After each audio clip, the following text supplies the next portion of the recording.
Hi, I'm Paul J. Bennett, and welcome to my live stream, which we're calling Behind the Quill. For those of you who aren't familiar with who I am, I'm a fantasy author. I have a number of different series on the go, everything from epic fantasy to sword and sorcery and military fantasy. And I'm also working on various other projects as well. And we started this live streaming last week. This week, we're going to delve into a little bit of my backstory, my writing journey, and then we will take some questions. So we're live streaming on TikTok, Facebook, and YouTube. YouTube. Yes, to think about that for a minute. So, my writing journey actually began quite a few years ago, and I've always been one to develop worlds and create characters through role playing games. Of course, Dungeons and Dragons comes to mind. There are many other role playing games I've run over the years, whether it be science fiction like Star Trek or other more, I guess by today's standards, they'd be more obscure titles like the Moral Project and GURPS and Hero System and various other ones as well. Um, I always wanted to write, uh, but I never could get past the initial stage of writing. I've got lots of unfinished manuscripts that I started writing, got a chapter or two in, and I didn't really know where the story was taking me. Now, I think when I'm looking at major steps in terms of writing, I think the first was when ebooks came along. I found a free program online called Sigil, which allowed me to take what I was working on, stick it onto my Kobo, which is my preferred e-reader, and it was like magic. It was like having my own book in my hands. Of course, that didn't let me finish the story. I started this really interesting science fiction story, got halfway into it, and ran across the same problem I always had in that I didn't really know where the story was going. And really, the secret sauce for me was outlining. Once I hit on the idea of outlining, and I started outlining much like you would outline an adventure for a role playing game. The difference being, of course, that in a role playing game, you don't know what your players are going to do. But when you're writing a story, you control the actions of those characters. So once I got down to the whole idea of outlining, that was really the birth of my real writing career, I guess, for looking at it from that point of view. I wrote my first book, Servant of the Crown. I did not publish it right away. I finished the book. I went on to write the second book in the series. I had read some advice online that said you should take your first book and sort of write it and then put it away and then ignore it and then go and write the book you're going to publish. So I did. I wrote the second book, Sword of the Crown, but I'd learned so much from the process of writing the two books, I was then able to go back, make some changes to the first book, and the current incarnation of Servant of the Crown, of course, is what resulted from that. I had a few missteps along the way. I had to rename some places, but other than that, everything went pretty smoothly. I continued with the Heir to the Crown series, and I got a couple of books out, and then I realized I wanted to tell a much larger story. Now, I'd already envisioned a larger sort of epic tale. It is epic fantasy, um, but what I wanted to do was make it really epic. 15 books epic. And I've come to now refer to this as my grand trilogy because it's actually a trilogy of sets of books. So it's actually 15 books. I don't know what that would be in, you have hexologies and heptologies. I don't know what 15 would be. But anyway, I'm working on the last book of the series now, Victory of the Crown. Um, and that will soon be wrapping up that particular storyline. Now, I always started this with the characters. For me, Heir to the Crown was, I thought I had a unique approach in that the story is all around a character who is actually a princess that becomes queen, but you never actually get her point of view. It's actually told from the point of view of the people around her. And the first book, Servant of the Crown, kicks things off with the story of an old soldier, Gerald Matheson. And I purposely picked his name. I wanted him to just sound like this ordinary guy. He's not some amazing hero when things begin. He's a lifelong soldier. He's done his job. He unfortunately gets wounded, and he's sent to the capital with the hope that the royal life mates can heal him. That doesn't happen.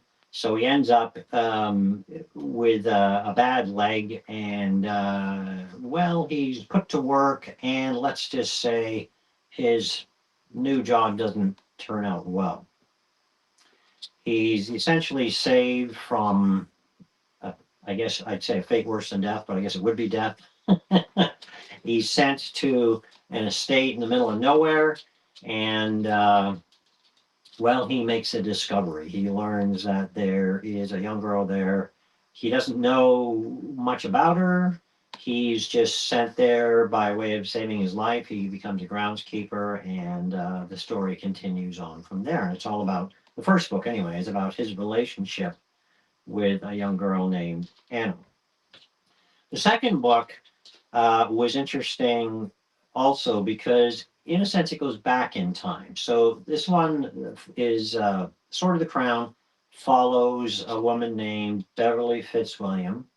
She's the only offspring of the Baron of Baden, and ever since she's little, she's loved the idea of knights, riding horses, fighting. And her father's keep is on the frontier. So there's a lot of fighting with raiders from a place called Norland, which, as you can probably imagine, are to the north. There's a lot more to them that you learn later in the series. But in any case, uh, she ends up, you meet her as a young girl. You actually, the book starts with her being born. So you find out the circumstances of her birth. Um, Her mother dies in childbirth.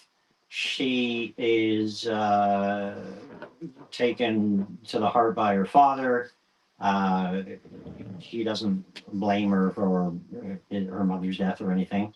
Um, and he sort of embraces the life of raising her and teaching her right. And he is a very influential character in the entire series, actually, because he employs Gerald from the first book, and he becomes she's Beverly's father, obviously, but teaches him all about what it means to be a proper knight. Now, bear in mind, in this world, most of the knights are the spoiled children of nobles.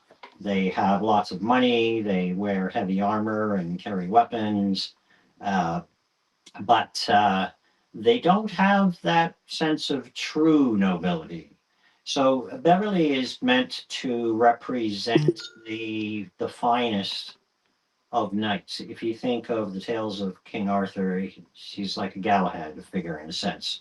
So she trains religiously to become the best fighter she can, the best rider that she can, and of course her story and Gerald's, of course, continue on. What I liked about writing it as well is there are some scenes that are in both book one and book two, but from different points of view. So Beverly's actually in the first book in a couple of scenes.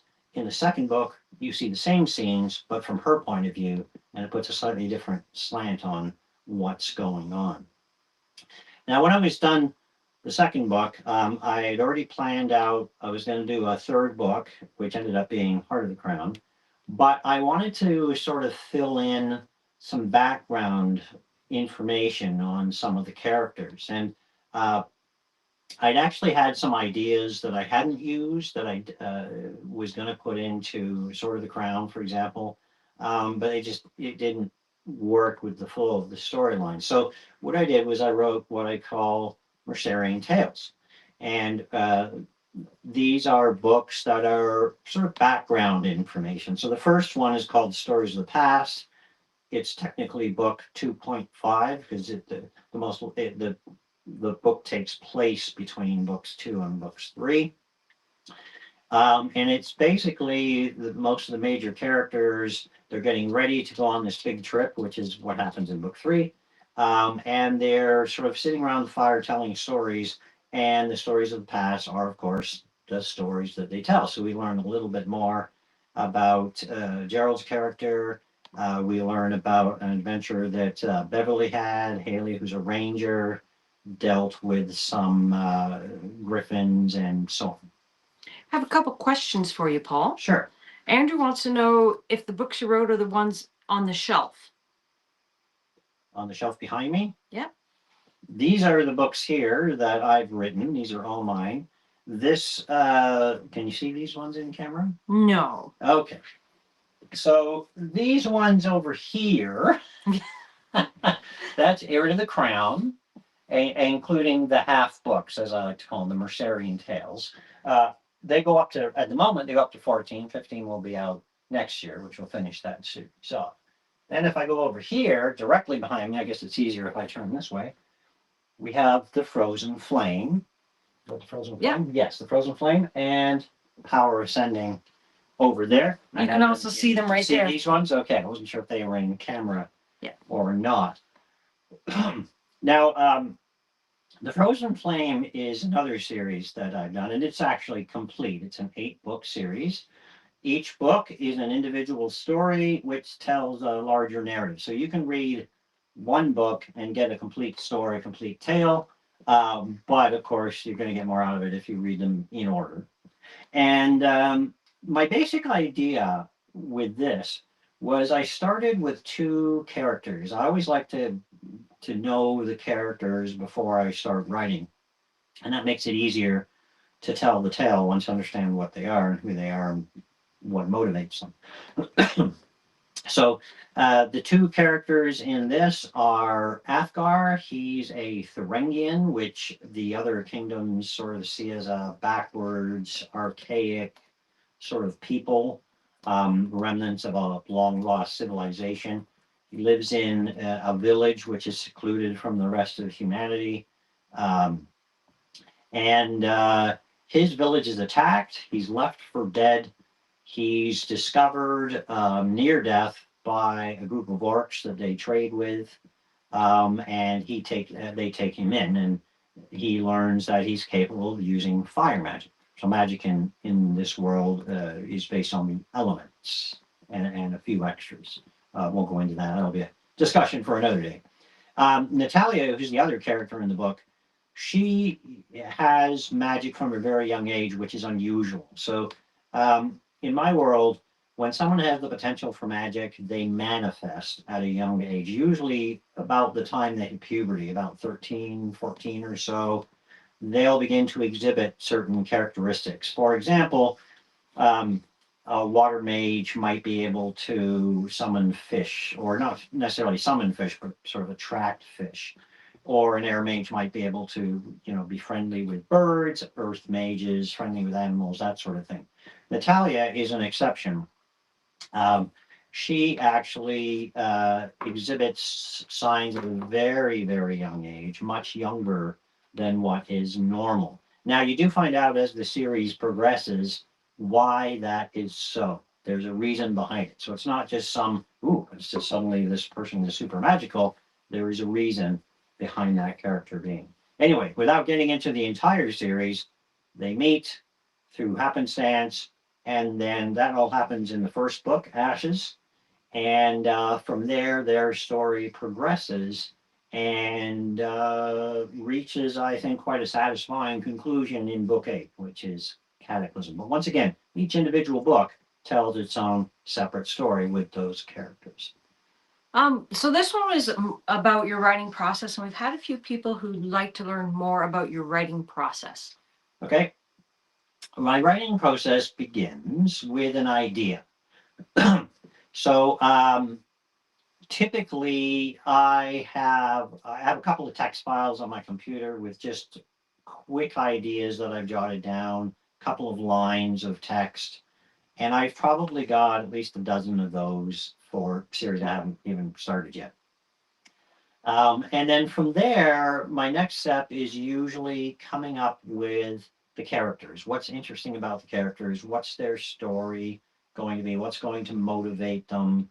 Um, right now, I'm working on Victory of the Crown, which finishes off one series, but I'm also getting ready to lay the groundwork for a new set of books called The Duality Magic.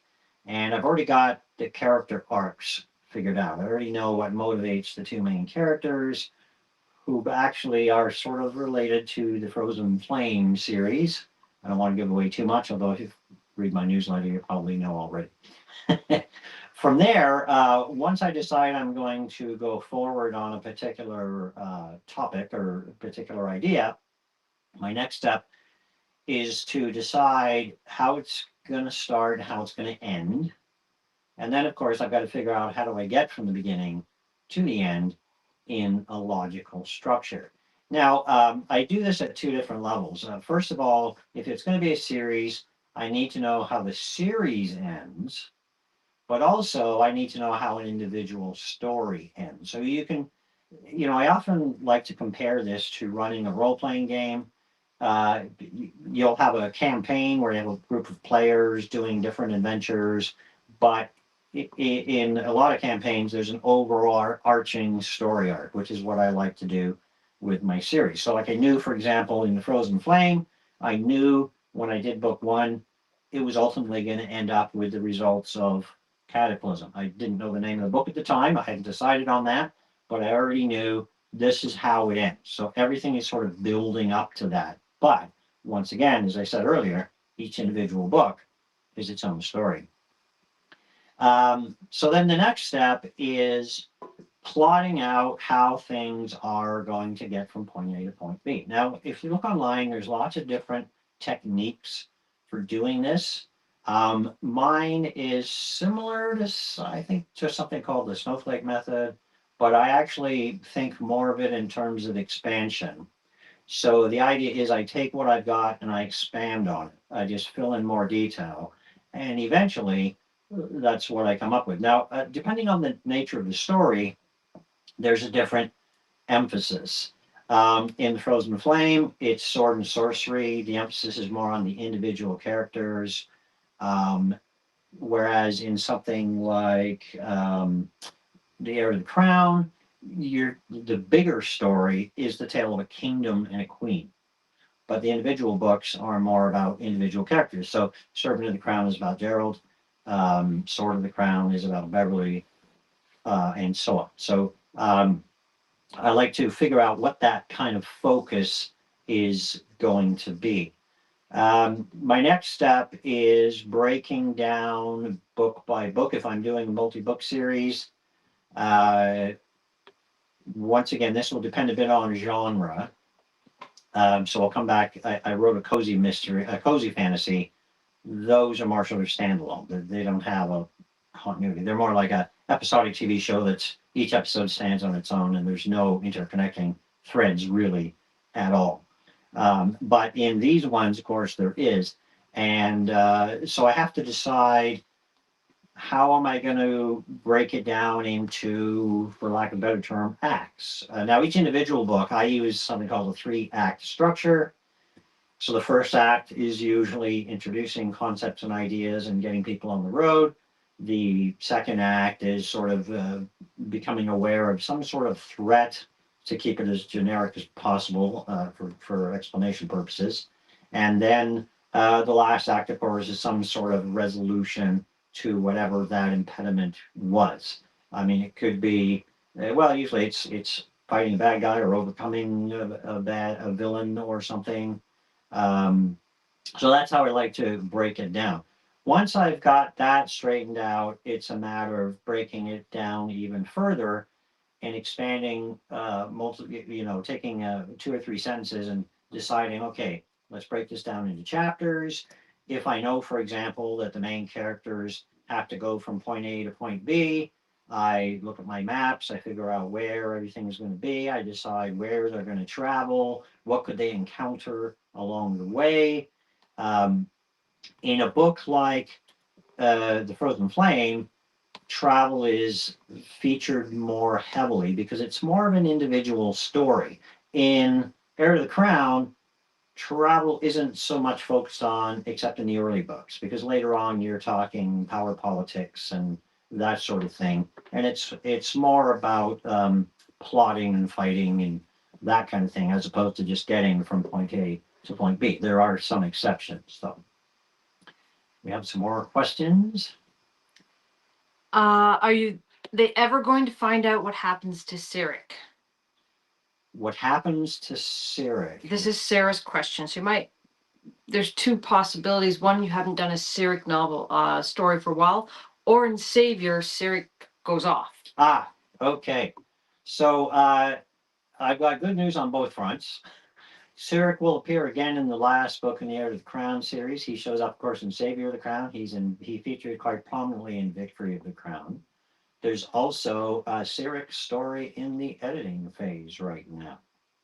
Now, usually when we do the Cyric stories, we don't have a release date for those because they're not a priority because we have deadlines for future releases. And typically, I think we usually end up coming out around Christmas time for those ones. So, And if they sign up for the newsletter, they might get something for Christmas. yeah. So if you're interested in reading the next Cyric story Before it's available. you might want to subscribe to the newsletter. And you can go to the website, paulgiovanauthor.com, and you'll have an option there to sign up for the newsletter. I think it pops up automatically. It does. First time you visit.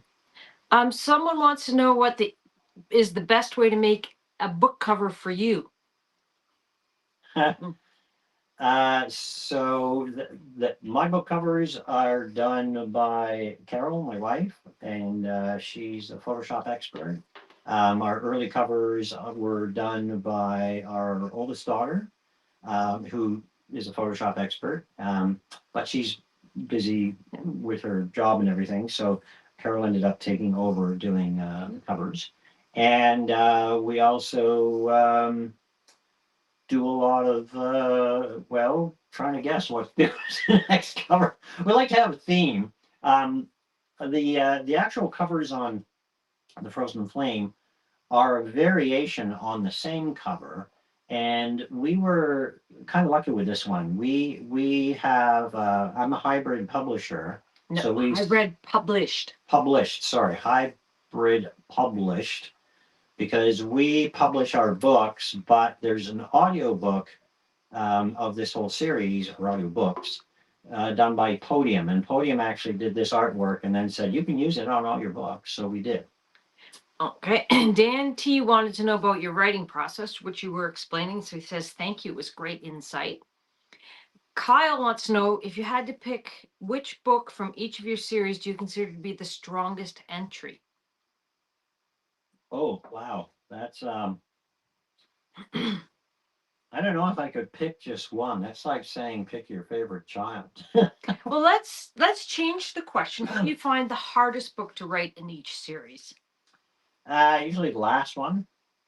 Um, there's a fine balance. You want to tie up loose ends, but in some cases, you don't want to tie up everything. So um, when I finished The Frozen Flame, there were some dangling endings, and there was actually a reason for that. They might be related to the next series, which is the Duality of Magic. But I won't go into details about what those dangling storylines were, but that was done intentionally. But the main overall arc of the characters, that was wrapped up. Shelby would like to know what book or series would you recommend a new fan start with? Okay, if you're new to my writing style, the first thing I would ask is how familiar are you with fantasy? If you're a fantasy reader already and you really like magic and you want to dive into it, start with The Frozen Flame, the first book, Ashes, because it just jumps right in. You're in deep with magic from the very beginning. And I guess really all three series sort of you learn more about the world as you go. You don't have to read each a particular series before another series. You can kind of read them in any order you like. If you're kind of new to fantasy or you want to just sort of ease into fantasy, I would recommend you start with Heir to the Crown. Servant of the Crown starts off with very little magic and then works its way up from there. So you get slowly introduced to the concept of mages and how magic works and this sort of thing. Um, if, on the other hand, you just want to see lots of fighting and that sort of thing, you want Power Ascending, which is military fantasy, and the focus there obviously is on fighting and so on. Gina would like to know how many books can you produce in a year given your process? So you have to quantify that with if they didn't have to be edited, and then based on having to edit and publish. Yeah, so I think the most stories I did, I don't have my list in front Six. of me. It's 6 in 1 year, Mhm. but that was earlier on. Um, the the disadvantage, if you like, of writing books later in a series is you have to be very careful that you don't contradict things you've done earlier in the series. So there's a bit more checking and double checking, which slows the process down. Um, uh, I'm comfortable with doing 3 to 4 books a year. That's probably where I'll be sticking for the next little while at least. But some of that depends on the length of the book as well. We do have more questions. I just need to scroll. Sure. I think that might be all a sec. When was your first book published? My first book was published 9 years ago. 9? 2017. Yeah, 2017. That's easier. But you started writing in 2016. Yeah, I started writing the year before that, and we actually the first publishing was on Kobo. Now we're Canadian. Kobo is a Canadian platform based out of Toronto. It's owned by a Rakuten, which isn't Canadian, but the Kobo portion is. So we started there because it was easier to sort of get our feet wet and see how that works before we went into other platforms. Now, of course, we sell books directly through our website and run all the major retailers, including Barnes and Noble, Amazon, Kobo. I've already mentioned, Google, Apple, but I mean, there's probably others too. Someone wants to know, do you consider yourself a successful author? Yeah, I would say so. I'm paying the bills. I'm not driving around in a limousine or anything, but we're making a living for both Carol and I, and we're getting the bills paid. So yeah. a lot of people have asked in the past, what do you consider successful as an author? So what do you, Paul, consider to mean you're a successful author? How do you measure your success? I guess there's part of it is having the knowledge that I've got books out there that will basically be there forever.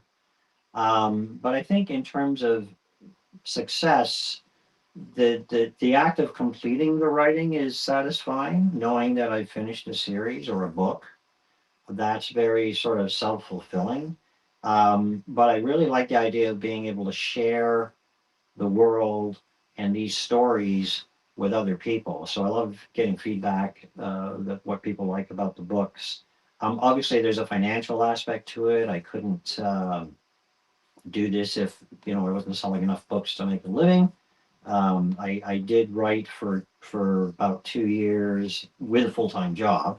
That was kind of stressful, but once I went full time, it was a lot more rewarding. Next question. I got caught up. So do we want to go back to, you're talking about your writing process, and then you mentioned what was it about writing part-time, and a lot of people struggle with that. So what would be some advice, or maybe talk about your experience writing part-time before you went full-time? Yeah, I think the key to writing, and I've talked with other writers that I've met over the years about how they write, and a lot of people write part time. The trick for most is finding what works for them. It's a little more difficult if you have a more rigid schedule. Some people will, put the kids to bed, stay up a little later and write, if, assuming they have children, of course, or maybe get up a little bit earlier in the morning, so you have an extra half an hour in the morning. I used to come up with ideas while I was at work at lunchtime. I would take a walk at lunch, and I would record on my phone. I didn't actually need the recorded notes because once I've said it, that's fine. I don't have to worry about that. So, what about other people? What do you think made you successful with writing part time? Because you did write 6 books while writing part time over 2 years. Yes. So, yeah, that's a good question. Consistency. Consistency, I think. Yeah. I mean, ultimately, I have stories to tell. And I don't think that's ever going to change. So I didn't just decide, oh, I'm going to write something. What should I write? I already have an idea what I want to write. I'm not sort of fishing for an idea. Not that there's anything wrong with that, of course. Everyone has to find their own technique. Um, some people write to market. They decide, oh, well, this genre is hot. I'll try that. Romantasy. Well, I'm not going to pick on anyone. There's No, nothing just wrong with. there's nothing wrong with it, but that is a common theme that people write to. Yeah, yeah. So in a sense, I write what I would like to read. Like I've Yeah. reread all my own books Multiple times. multiple times, usually just to make sure I'm keeping things consistent. But I enjoy reading, pardon me, what I write.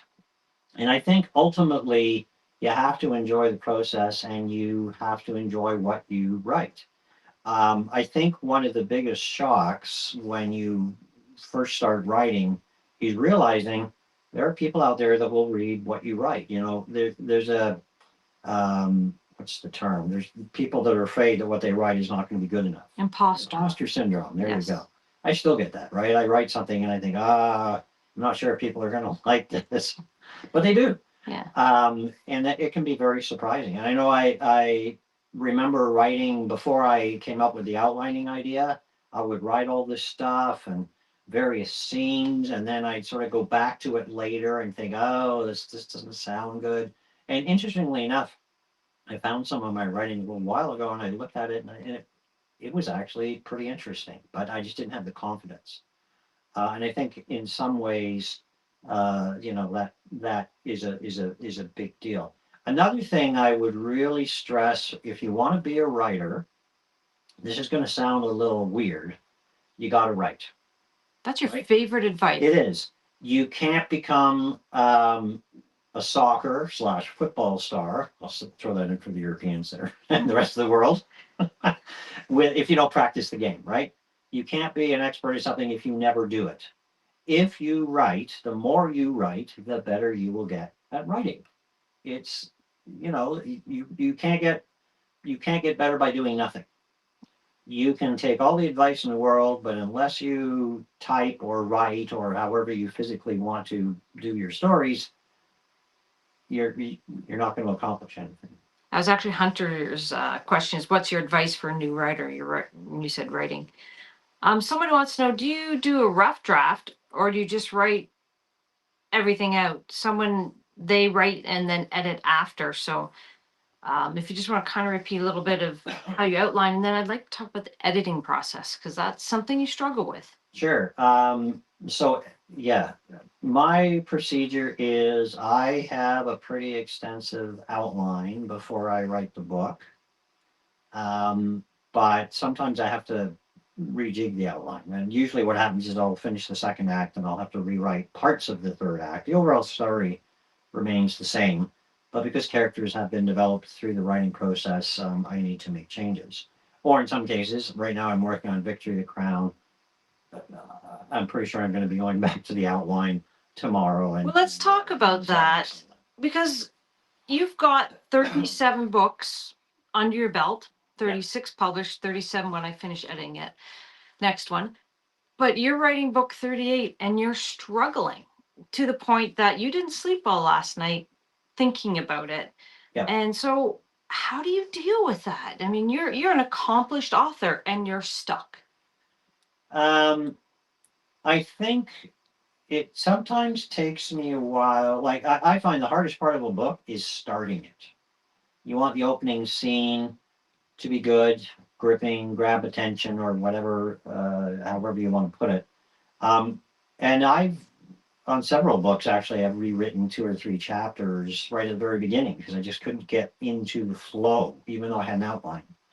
And so that's something that I think every author struggles with to a certain point. You've got to get it the way you feel comfortable with it, whatever that takes in order to do that. So would you ever go further in? So you're struggling right now with Victor the Crown and getting the setting going. Would you, or have you ever jumped ahead to like chapter 4? Because you're comfortable with that, but setting the scene isn't Yeah, working. yeah, I've done that before.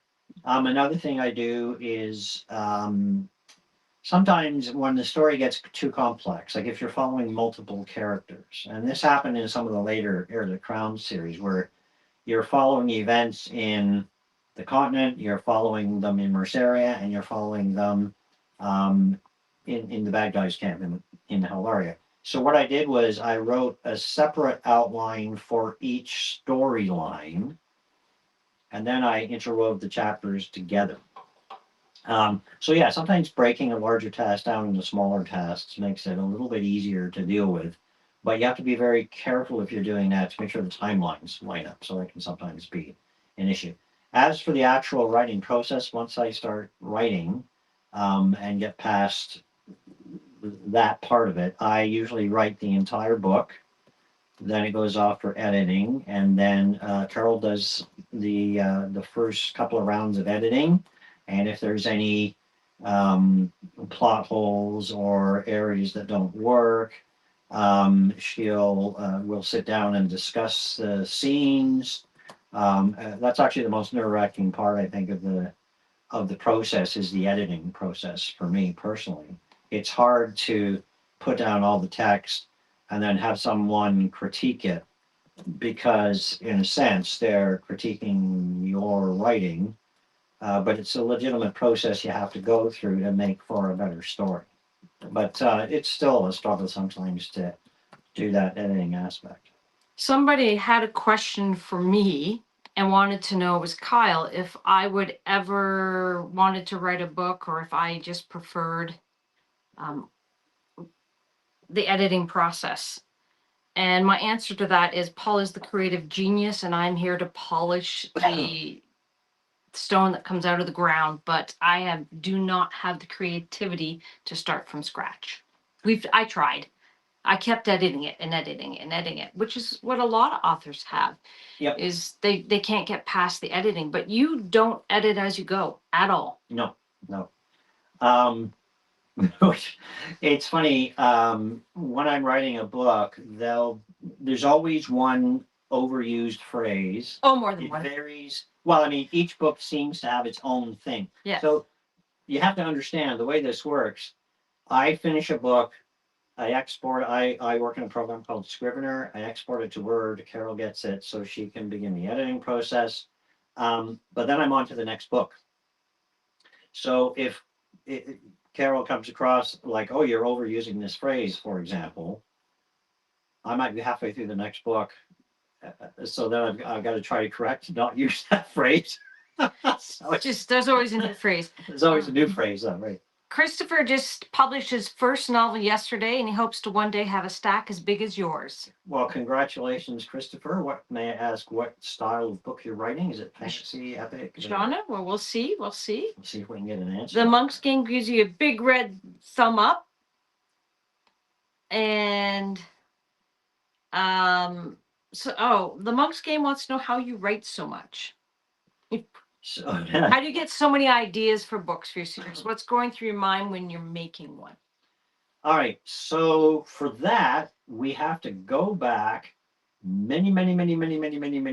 many years ago. I'm 64 now. I was 13 when I first came across Dungeons and Dragons. And that was really the start of my world building. Oh, we're looking for something now, are we? And oh, yeah. So I don't need it. That's enough. I got one's enough. Um, so I've been running role playing games for wow, half a century. Can you believe that? Not quite. Yes. Yeah, Because you're going to be 50 years. 65. Yeah.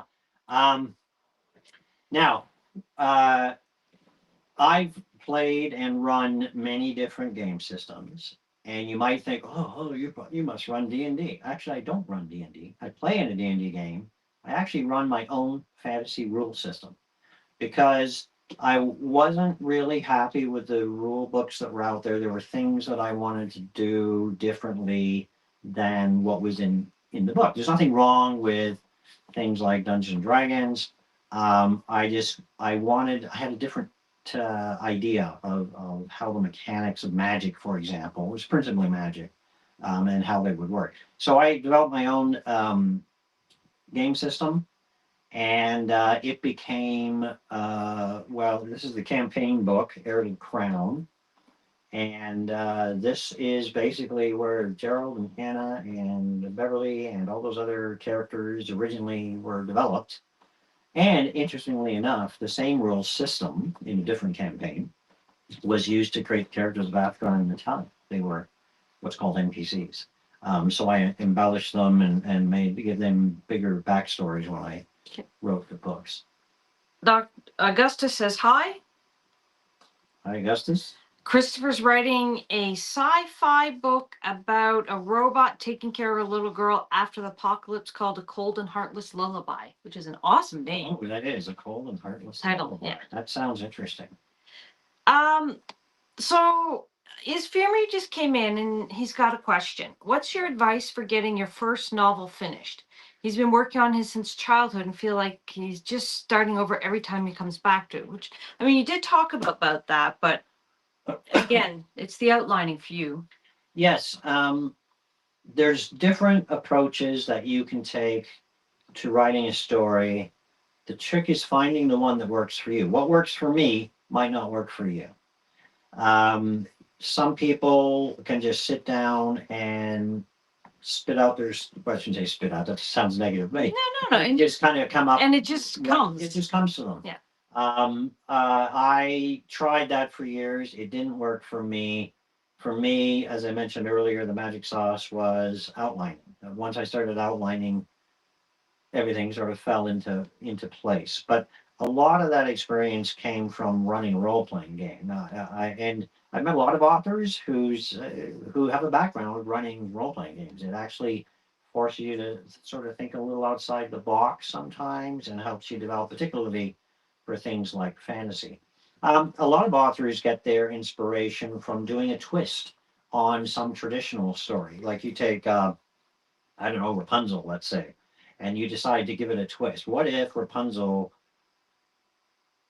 was a goblin? I don't know, for something unusual, right? And those can work quite well as well. People will even read, stories that are similar to something else. I always enjoyed the more epic scope of things like Lord of the Rings, for example. And in a sense, Heir to the Crown is my Lord of the Rings. I'm not trying to compare myself to Tolkien. I meant in the terms of the epic world-changing storyline. Well, that's what this series does. Oh, you can't see it from my camera. Heir to the Crown. It builds up over the course of the 15 books to the big epic showdown of all showdowns. Um, so that, in a sense, is my big overarching storyline. I think if you go online, you can probably look and see lots of videos from other authors that have their own method.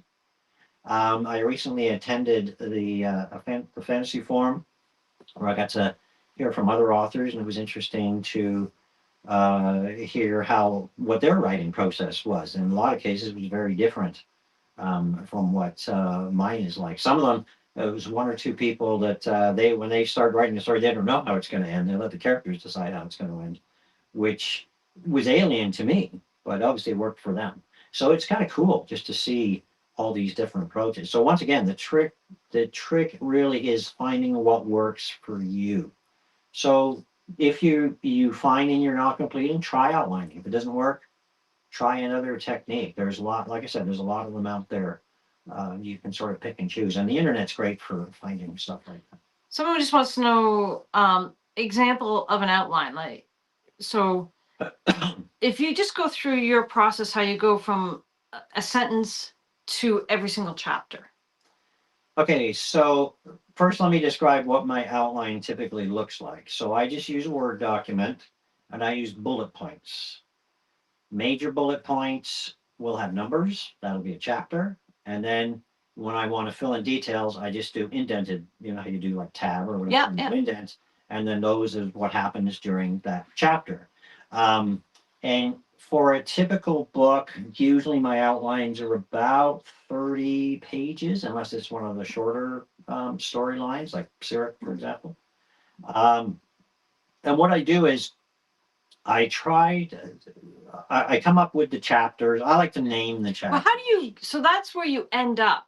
But how do you get from a one sentence story concept, like you wanted to write a cozy fantasy about a goblin who kind of inherits a business, like Sure. that was the outline for your latest cozy fantasy, a Yes. goblin who inherits a failing business. And Right. Yes. how do you go from that to full outline? Okay. So let's talk about that. The series is called The Bucket List. The first story is called A drop in the A Drop bucket. in the Bucket. I knew from the start what the characters were going to be like. I actually went into Hero Forge, which allows you to design your characters in 3D, and I designed all the characters. I'll get around to actually printing them at some point, but for now, I wanted to have the picture. I wanted to picture them. I wrote up backgrounds for them before I even started the story, so I know the background, where they're from, what they're doing, and so on. The concept for cozy fantasy, for those who aren't familiar, is low stakes. In other words, it's personal stakes, if you like, but it's not world Change. ending or world changing events. So my basic concept was you've got this group of older individuals, and you've probably heard the expression a bucket list, things people want to do before they die. And I thought it would be kind of neat to turn that up on its end. And the bucket list is the name of the series. It's all these older adventurers, but from the beginning, I was determined things are never going to change for them. So we have this business. It's actually called the Rusty Bucket. They rent adventuring equipment. So this is the basic concept. This was in that one paragraph description. So you start your outline with a paragraph. With paragraph. Okay. So this is the concept. Now, um, it's like, in a sense, I'm not going to say it's not a comedy, but there's funny stuff in it. Yeah. More like realistic, real life funny stuff. But it's like an episodic comedy show. You look at a show, you can watch any episode pretty much of whether it's Friends or Big Bang Theory or whatever, and they stand alone by themselves. And at the end of the episode, nothing really changes. Now there are obviously exceptions when it's a big long running show. So the concept was this business is always on the brink of closing. They're just getting by. And every book is going to be about some opportunity that promises that big payoff, but never quite gets there. Okay. Okay. So, with that in mind, I sat down and I had to come up with, okay, different ideas, what's going to happen in the story. Well, the first one was pretty easy. I decided early on that the main character was going to be a goblin, and I chose a goblin wolf rider. Now, I've already established in other books, actually, where are we here? This one here, but yeah, The Spark of Change tells you all about goblins in the world of Eidenworth. That's the world I created. And goblins have a rather unique culture. And so the main character in the bucket list is Greyzuck. She is a goblin wolf rider, and her wolf, Quickpaw, is one of the characters as well. A wolf is actually the character. Now, goblins don't live long. She's almost 20. That's ancient for a goblin. So she, during a recent war, and by the way, the war takes place in the fighting that she's in, takes place in Savior of the Crown. Um, she saves the life of this kind of this guard captain, basically. So she, they return from the war. They're getting ready to go back to their goblin enclave, and I had to figure out like how does she inherit this building, right? Like how does she end up running this business? So at the time when I was planning this out, I was still writing Savior of the Crown. So I thought, well, maybe she saved someone's life, and she somehow is rewarded with this business. So what I came up with is she saves this captain.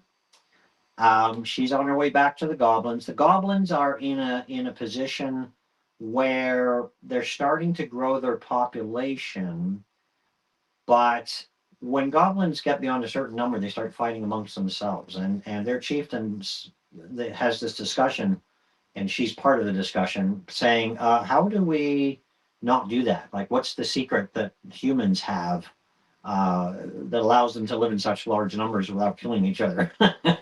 So she volunteers to stay in the human city of Lorengard, and of course, she has to somehow make money to survive. And she goes to see this guard captain, and his elderly father used to run this business. And he says, "Well, why don't you take over the business? You can pay me, percentage of the profits, and the business is yours." So that's how the whole situation came about.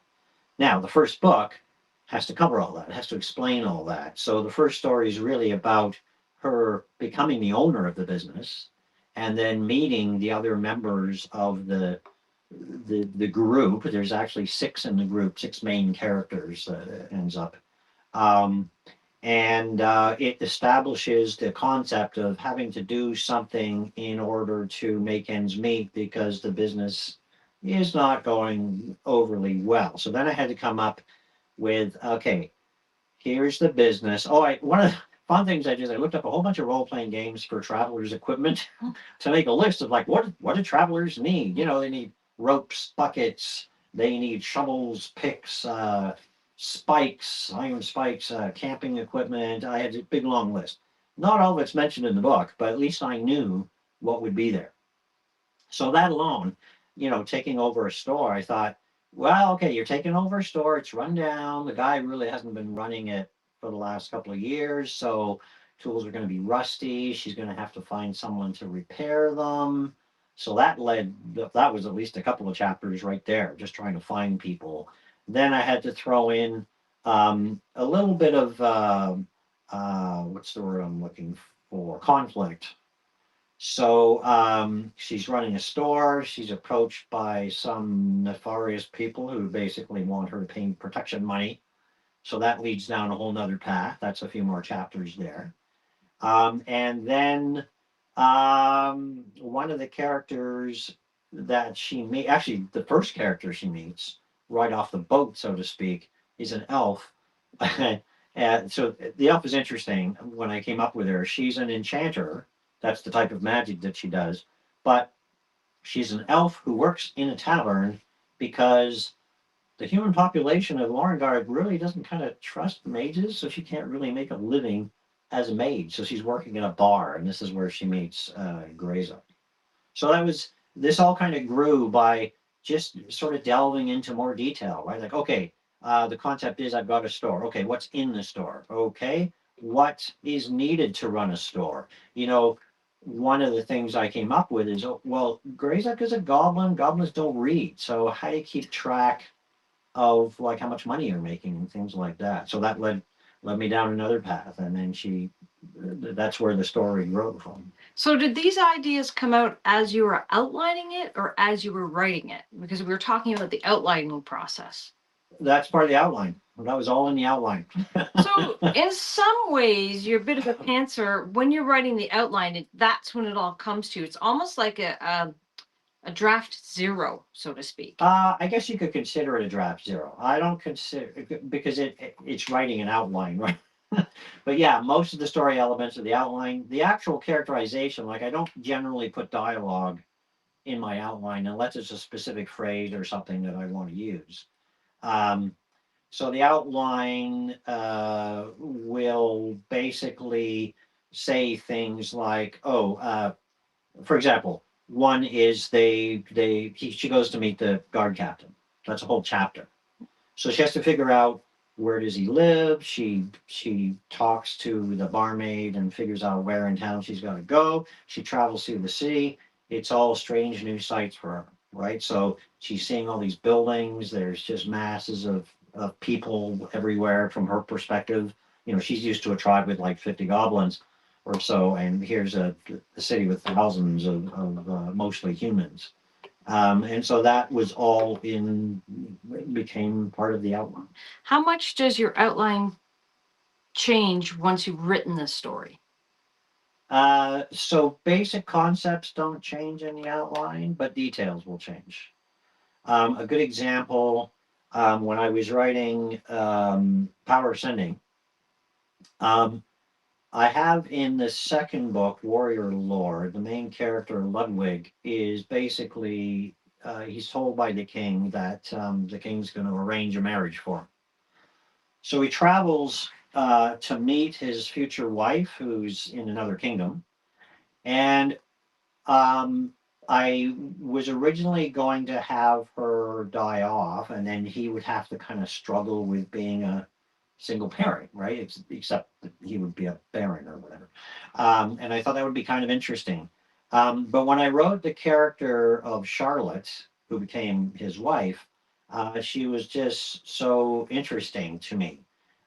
She suffers from A mental health. a mental health challenge, uh, but it doesn't define her. She works around it. He accepts this, um, and it was I had to do some research on that to make sure I got things right. So it was interesting to write that character, and I just liked writing the character, and the relationship between the two characters was just so interesting to write. Um, she's in the series right to the very end, and she's still alive. So Let's go back to some more questions, if that's okay. sure. All right. What are your favorite tropes, subtropes, or cliches? Or do you have any? I don't know that I have favorite ones. There are certain ones I like using to a certain extent.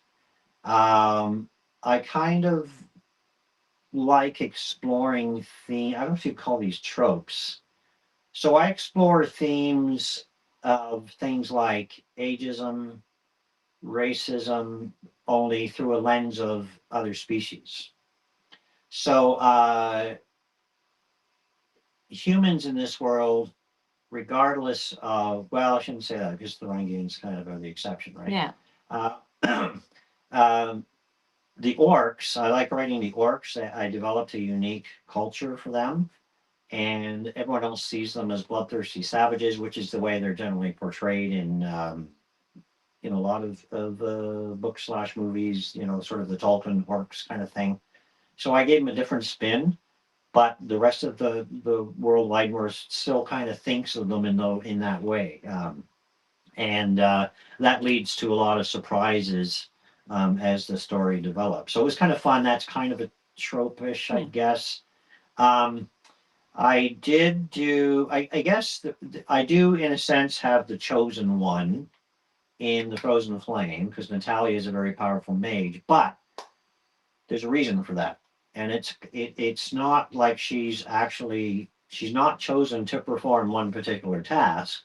She's essentially the result of years and years and years of a selective breeding process. So she's not destined for one thing. And actually, she fights her destiny, and the destiny that other people want for her is not what she achieves at all. In fact, she goes in the opposite direction. She breaks away from that. So it's kind of taking that trope and turning it up on end. Gonna go rapid fire questions for a minute because we have quite a few. Okay. Um, Or keep the answers short and sweet. what's been living rent free in your brain lately? That's from Jeff. Rent free in my brain. I think because I'm working on Victory, I've got all kinds of concepts going on in my brain, and that's one of the reasons I want to redo the outline for the book. My original outline was written just after I finished Savior. Now that I go back to it, there are other parts of the story I want to delve into in more detail. Some things I want to cover less. From Fold, Eric wants to know who's your favorite orc? My favorite orc. That's a tough one. I have a lot of them actually because they feature in all three series, as a matter of fact. So I really like writing. Shaluk is a shaman, and she has a twin brother, Laruk. They have similar names. Some of the banter between them was really fun to write. Um, I don't know if I have one particular favorite orc. Right now, I'm spending more time with Krazak and Kraylock, who feature fairly prominently in Savior of the Crown. So I don't know. I can't really pick just one. I was like saying, Who's your favorite child? Yeah. What inspired you to start writing books? I don't know. I think you always wanted. Well, I always wanted to write, but I think what did it for me is reading books like Lord of the Rings. That's the one that people would recognize. But I read other books like The Broken Sword and various other old school fantasy, I guess you'd call them nowadays. And I think what is like you take your book and you look at something like Lord of the Rings and you say, what if I could be in that world and do something else? Like there's another story that could be told. But it's even more fun when you're creating your own world. I think under other circumstances, I'd write historical fiction. I'm a big history buff. One of the reasons I will not write historical fiction is because history's already been written. With fantasy, you write the history. You can have whatever you want happen. You don't have to worry about the actual historical results of what you're writing. I think for me, and you can say the same thing for science fiction as well, right? I think that's what appeals to me. Yeah. Speaking of traveling, what would you prefer when it comes to books? Digital version or physical copy? You read digital. Yeah, I read mostly digital because I have a Kobo. It's my favorite reading device. Let's be honest, you have old eyes. I have old eyes too, so it's you can make the font bigger. Yeah. And so it's great from that perspective. I actually used to, so interestingly enough, we used to go on vacation every year, and I would read a book, right, like an actual book. But it always bothered me that you would go to the bookstore and you find this interesting book, and it's either book two of a series and then you can't find book one, or you find book one and you read it and go, oh, that was great. Where's the next one? And they don't have it, right? You're on vacation, so you can't just order it up. It's, with something like a Kobo, you can literally just go online and boom, 2 minutes later, you've got the next book in the series. By real book, I mean physical book. Physical book. Yeah, because they're all real books. Yeah, they're all real books. Yeah. Hunter would like to know, do you already have characters planned out, or do you let the characters surprise you as you write? I have characters planned out, but they still surprise me from time to time. So Vern Baby was wondering if you could live off your books alone. Would you make enough money from them to make a living? Now, I don't know if he's asking you in particular or if he's asking Ken in indie authors. I think those are two questions to answer. So first of all, yes, we know indie. We met indie authors that do that. It's you do that. I do that. Yes. Yes, you do live off. We do live off. That's our well. I have a pension as well, military pension, but that's very small. That's nothing compared to what we earn. Yeah. So we earn enough from the books to make a living for the both of us. So yeah, you can definitely make a living as an indie author. And I will say, um, I would not have all these books if I was traditionally published because the schedule of publishing is a little slower. It's changing. We do have an indie author friend who Yes. is doing actually more books a year now than you are. Yes, So that's right. so it's changing. They're Yeah, catching it's up to the changing. times. Some of the newer publishing houses are being more adaptive in that sense.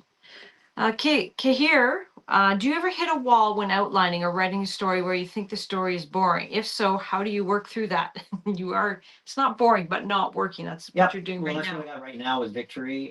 So there's I have a couple of different techniques. The most common one I do is I work on something else. I'll work on a new story idea to get my mind away from it. Sometimes you just have to step away and come back. And the best way to, like, I work weekdays. I don't write on weekends. I write during the week.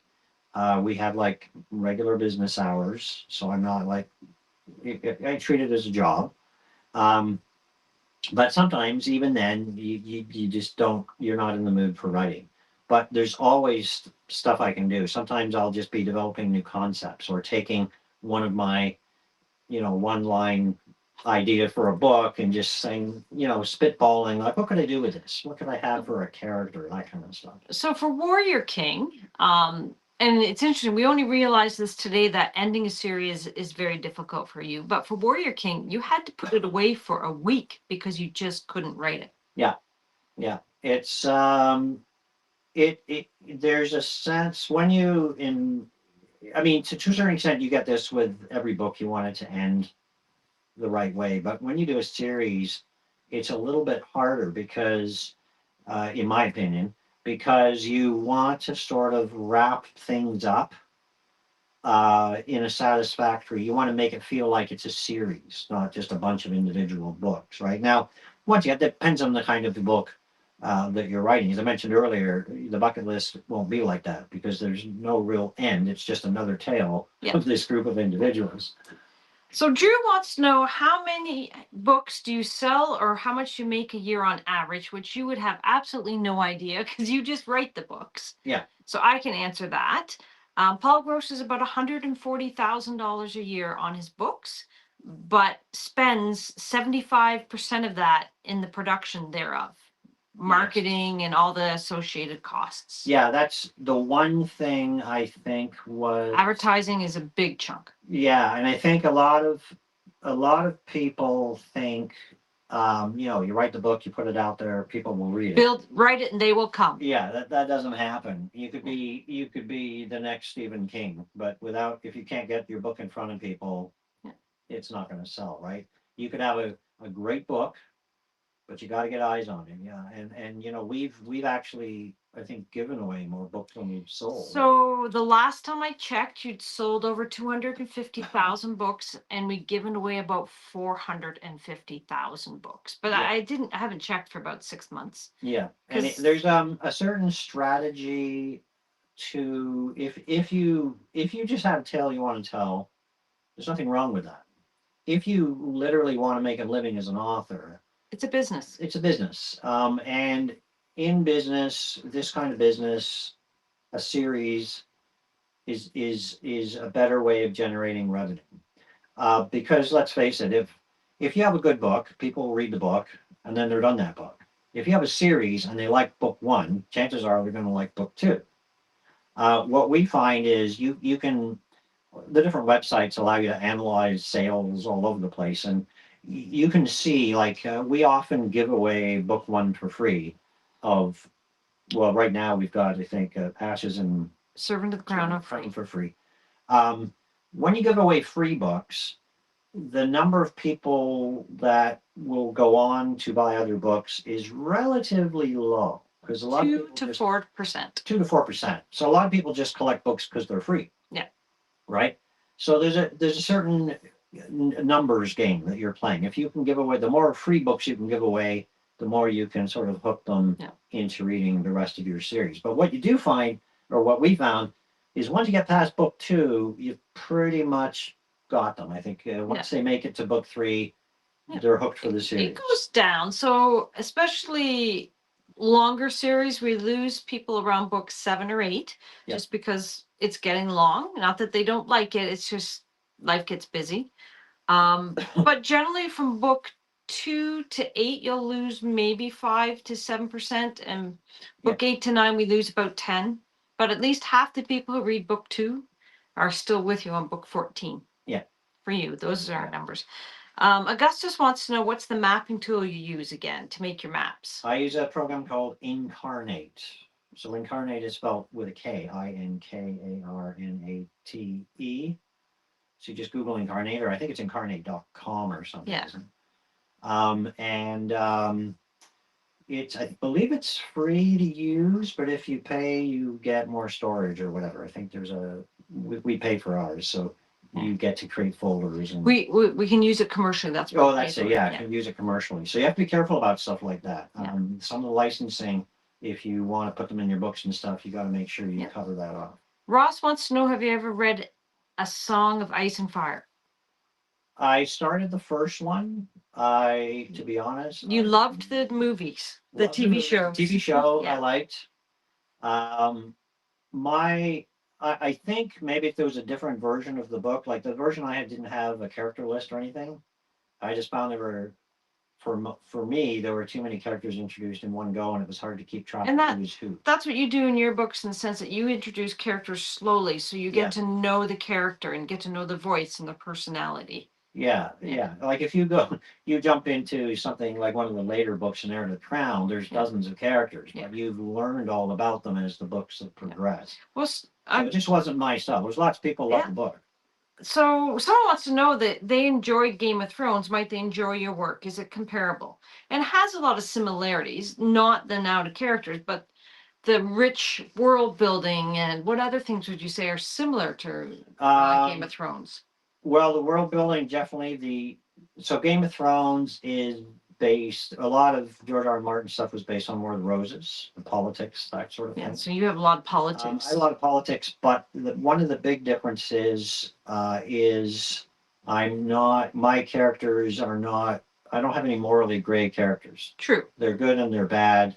If you want to have great characters, there's nothing wrong with that. That's just not what's in. So it's easier to say what's different than what's the same. We should say what's similar, because that's the question that's asked. Yeah, so similar in terms of scope.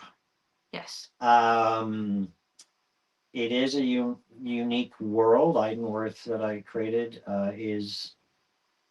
it's basically designed as a role-playing universe. So so if you like role-playing, you'll immediately recognize that. Yes, and also when I designed the world, I designed it so I could tell any kind of story. I could do a detective story, which is what Cyric is, or an adventure or whatever.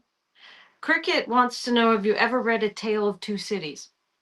Dickens, A Tale of Two Cities. No, I haven't. I tried reading Dickens once, but which one was I was reading? I can't remember. It's just his descriptions were too long, and it wasn't for me. Yeah, you are light on description. And why are you light on description in your books? So I like the reader to develop their own concept of what the character is like. So I'll describe their actions, and usually there's just something about the character that I'll let loose with. Like Gerald is old, he's got gray hair. Scruffy beard, yeah. Beverly has red hair. Haley's always got that loose piece of hair. Yeah. Little things like that, but I don't detail out everything about them. Yeah. Because to my mind, that's the beauty of the written word. You can sort of put yourself in there. You can imagine whoever you want in that role. But that said, if somebody came up to you and said, "Hey, Paul, I'd like to make a movie or a series about your books," what would you say? Sure, go for it. Yeah. I'm reminded of some advice that I heard Bernard Cornwell gave. Someone asked him about, I can't remember what brought it up, but they made the Sharp series, which is based on his books. And he said he was quite content to, he writes the books, they do the TV shows, that's what they do, that's what they're good at. Yeah. So yeah, I mean, I would love to see some of my books as probably series rather than movies, to be honest. Because I think The Frozen Flame would be good as movies and Power Ascending, but Heir to the Crown would Heir of the be Crown series. is a little too complex for it. Would Yeah. have to be a series. Yeah. Yeah. Oh, somebody here said they're a big fan. Evan Almighty says he's a big fan. Hello. Hello, Heaven Almighty. That's a good name you got there. Yeah, it's pretty cool. They see Gandalf behind you. Yes. You can only pick one. Favorite, Gandalf the Grey or Gandalf the White? So I'm gonna go with Gandalf the Grey because, to be honest, Gandalf the White just got everyone out of the way so he could get all the experience for killing the Oh, burn! That's what we call the kill steal. And Are you a fan of Tad Williams? I don't think I've read Tad Williams, to be honest.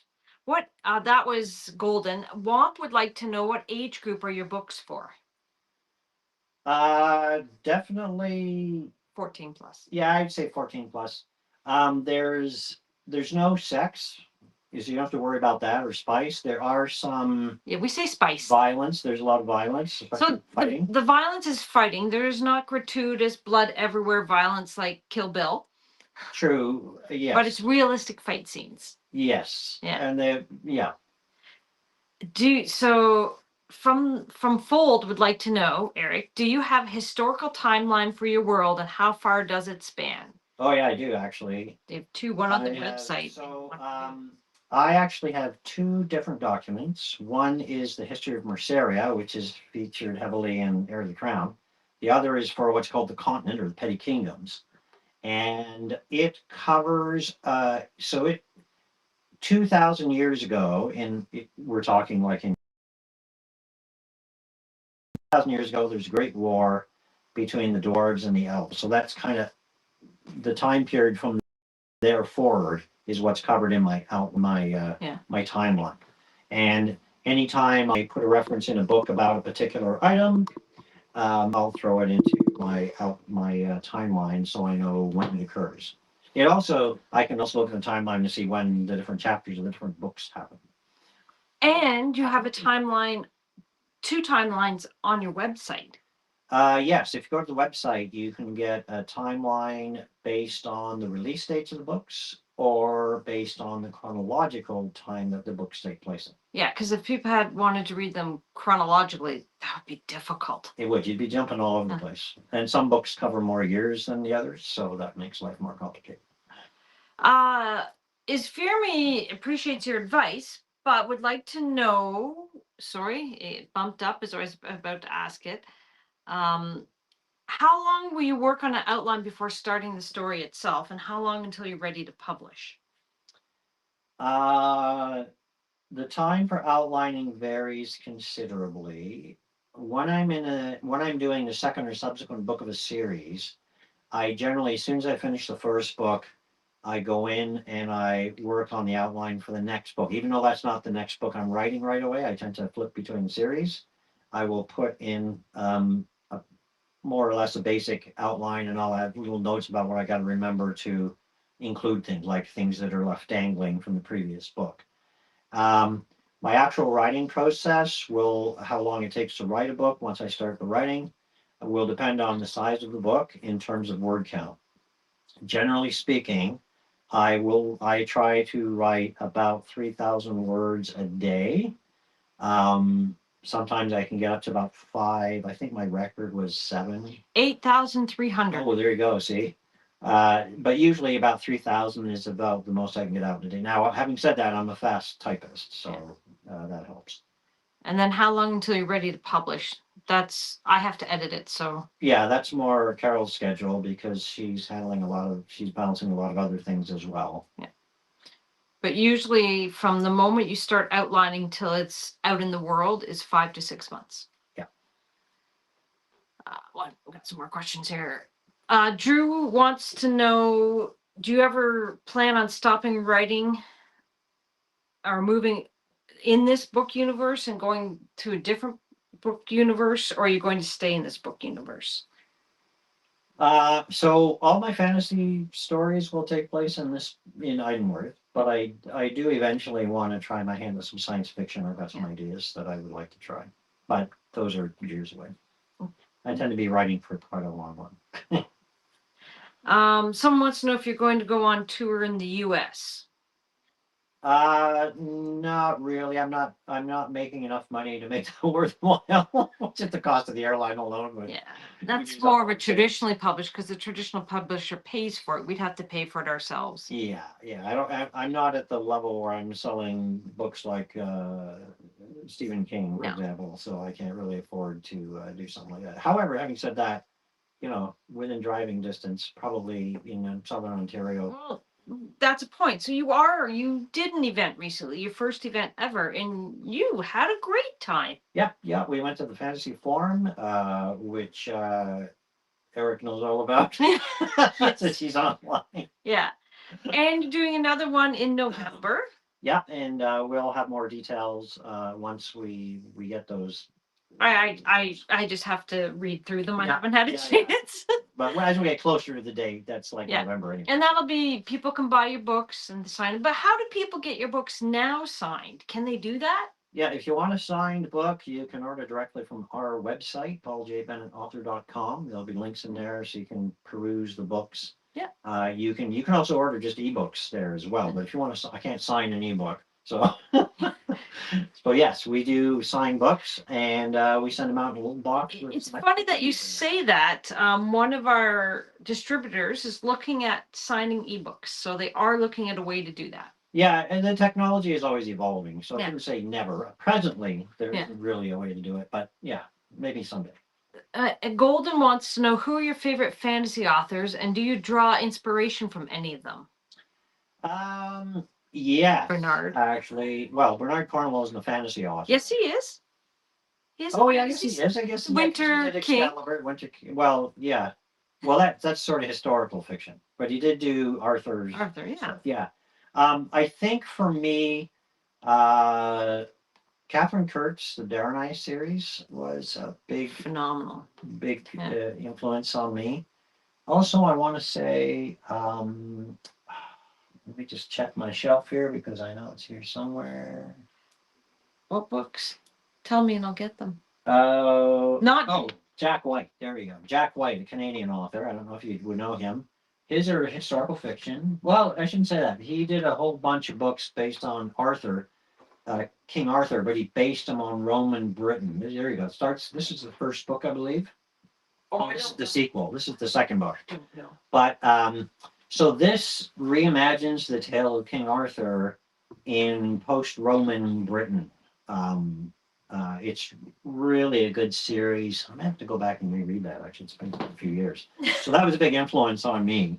I also read. I have a copy of La Morte d'Arthur. Yeah. Translation of the original. Well, I shouldn't say the original, but some of the older Arthurian stories. It's the writing style is very dated because it dates back to I don't know, I think 16 or 1700s or something. But the stories and really those sort of Arthurian knights were the inspiration for Beverly's character actually in Heir of the Crown.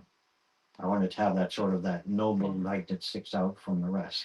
So the November event is November 8th. It's called Tales and Treasures. Dead Trees and Ink hopped on him to tell us. It's 10 a.m. to 4 p.m. in the London, Ontario Westview Baptist Church. So there you go. We'll include that in our next newsletter too. Yes, most definitely. But you'll be information. Yeah, thank you, Dead Trees and Ink. We appreciate that. Yep.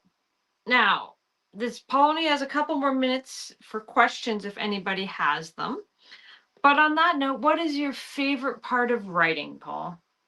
I don't know if I have a favorite part of writing.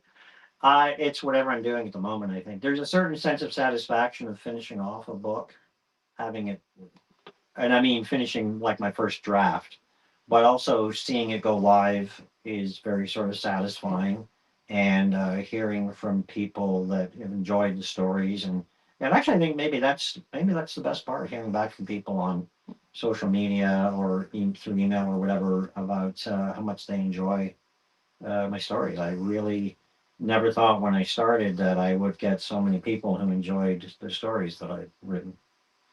Are you ever going to stop writing? No, probably not. Are you going to slow down? Slow down, maybe. I'm 64 now. I'll be writing You're old. years and years to come, but it might be nice to sort of take a day off during the week and you know, do other things occasionally. Well, this week was about your writing journey. Yep. What would you say is the toughest part of writing? The toughest part of writing for me would have to be the editing process. No, we can see it behind the camera, but I was pointing at me because Yeah, yeah. I'm very thankful that Carol does that. We work together. She'll do most of the editing, and then we'll work collaboratively to rewrite scenes.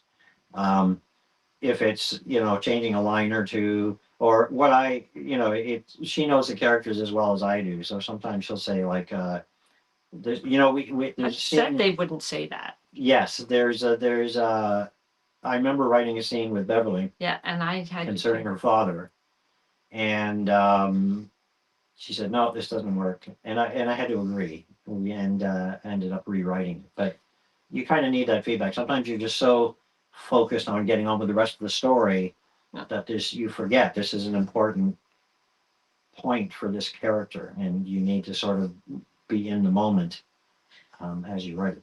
Well, it's kind of interesting because your editing process, I think, is unlike anybody else's. Yeah, we've discovered that in the fantasy forum, being on the panel. Yeah. No one else has a Carol. You need a Carol, yeah. And I'm blessed in that having said that, we've worked on lots of things together before. We've been married 40 years, so we know each other very well. Yeah. And so she's very good at keeping my voice in the edits. And So, using different words other than sword. yeah, yeah. Um, Eric wants to know how many keyboards do you go through writing this much? Just one. I have a really good Logitech keyboard. It's not a fancy one. Yeah. But Logitech, I've worked with computers for Yeah. years. Always trusted. I'll always buy a Logitech keyboard. They're sturdy. They're Yeah. great. I'm a touch typist. So they have a nice springy feel to them. They're not super You're noisy. very particular. I'm very particular. Dead Trees and Inks wants you to know that she is Eric's Carol. Yes, that's right. So you can actually So talk Eric, about them. you got to catch up here. Yeah, we don't run events, not anymore. Yeah. Is Fearme wants to know how long do you usually spend on an outline? Because you were asked that and you kind of dodged that. It's no more than 2 weeks. Well, Less than that. It's hard to say. Like, I don't really track that. And I do. I generally work on an outline on two occasions, though, right? Yes. So, when I'm going from book like 7 to 8, I finish book 7. I'm not starting book 8 for a couple of months, but I'll quickly come up with an outline, and I usually try to have it broken down by chapters, but I don't always have all the details in chapters. And that usually takes 2 or 3 days. Yeah. So, and then when I pick up before I'm ready to actually start writing it, then I spend another probably week. That's it. Yeah, it's never more than a week and a half. Now you do tweak the outline in the third act. Yeah. Always. So like I mentioned earlier, I break down my books into a 3-act structure. When I finish the second act, I'll take a pause. I'll read through what I've got listed in my outline for the third act, and I'll make adjustments. It'll still be the same overall story, but some of the details will change, or in some cases, I've added entirely new subplots, if you like. All right, that pretty much sums it up. We're a half an hour over time. It's again, yeah. Well, it's even longer this time. We're at 9 o'clock. Oh, so it's 9 o'clock. If you want to thank everybody. Thank you, everyone, for being here. Do we know what we're talking about next week? Do we have a? We do. So you keep saying thank you, and I'll find out. I just don't have it written in front of me, but I do. You're gonna read an excerpt next week. Oh, okay. We'll do an excerpt next week. And then, and the week after that, we're going to be talking just about fantasy in general. You're going to maybe talk about some of your favorite fantasy books and role-playing game talk. Okay. And still answer all the questions. So that'll be what you'll be talking about until you get some questions. Okay. Sounds good. So remember, I'll just say one more thing. If they order from you. Oh, yes. If you order a signed book from our website, you get all kinds of extra stuff. You get a mini map, pencil case, which is actually a dice bag if you're a gamer. See, there's a little dice on the end. A thank you card, recipes, pencils, bookmarks, oops, a poster, and of course the book. The point is to send you all this stuff Yeah. without the book. And what things are specific to the book? So the recipes and the map are specific to the book. So this particular one is And the bookmark. oh, and the bookmark. Yes, Yeah. that's right. Yeah. So yeah, they differ depending on what series you're ordering. Yeah. So Hunter says, thank you. Somebody wants to know how long it took you to write your first book, and I told them about 6 months, but you did something special with your first book.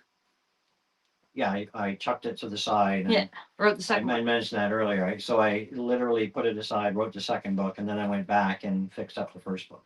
I added a whole bunch of chapters, and we wrote just mostly the beginning of the book. All right. So we'll see everybody hopefully next week. Back here, 7:30 Eastern Standard Time.